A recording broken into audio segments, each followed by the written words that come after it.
আজার ভাই, আমাদের মোটর জগতের কিছু কিছু নিয়ম আছে, যে নিয়ম আপনি মোটর জগতে ছিলেন না, এই মোটর জগতের নিয়ম আপনি জানতেন না। এখন মোটর জগতে আসছেন, এখন মোটর জগতের নিয়ম আপনার মানতে হবে, বাধ্যতামূলক। বুঝতে পারছেন?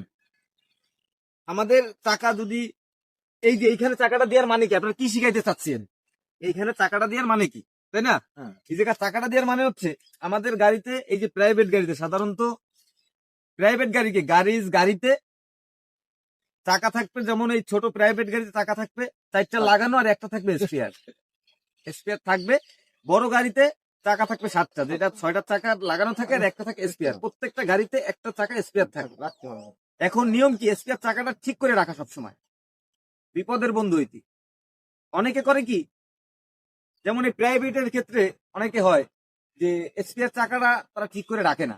কেন? এটা দরকার পড়ে খুবই কম, মানে প্রাইভেট লিক টিক এসব হয়তো খুবই কম, চলে কম, এই জন্য এরা মনে হয় সচরাচর ঠিক করে রাখে না।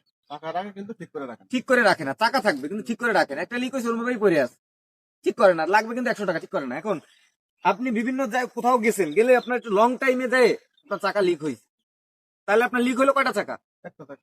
একটা চাকা। আর পিছনের চাকা কি হয়েছে? ওইটাও লিক হয়ে আছে, তাহলে দোনোটাই চাকা লিক। তাহলে দোনোটা চাকা যদি লিক হয়, তাহলে এই যে জগ, এই জগের পর আমরা ভরসা করে আমরা দূর স্থানে যাইতে পারবো না।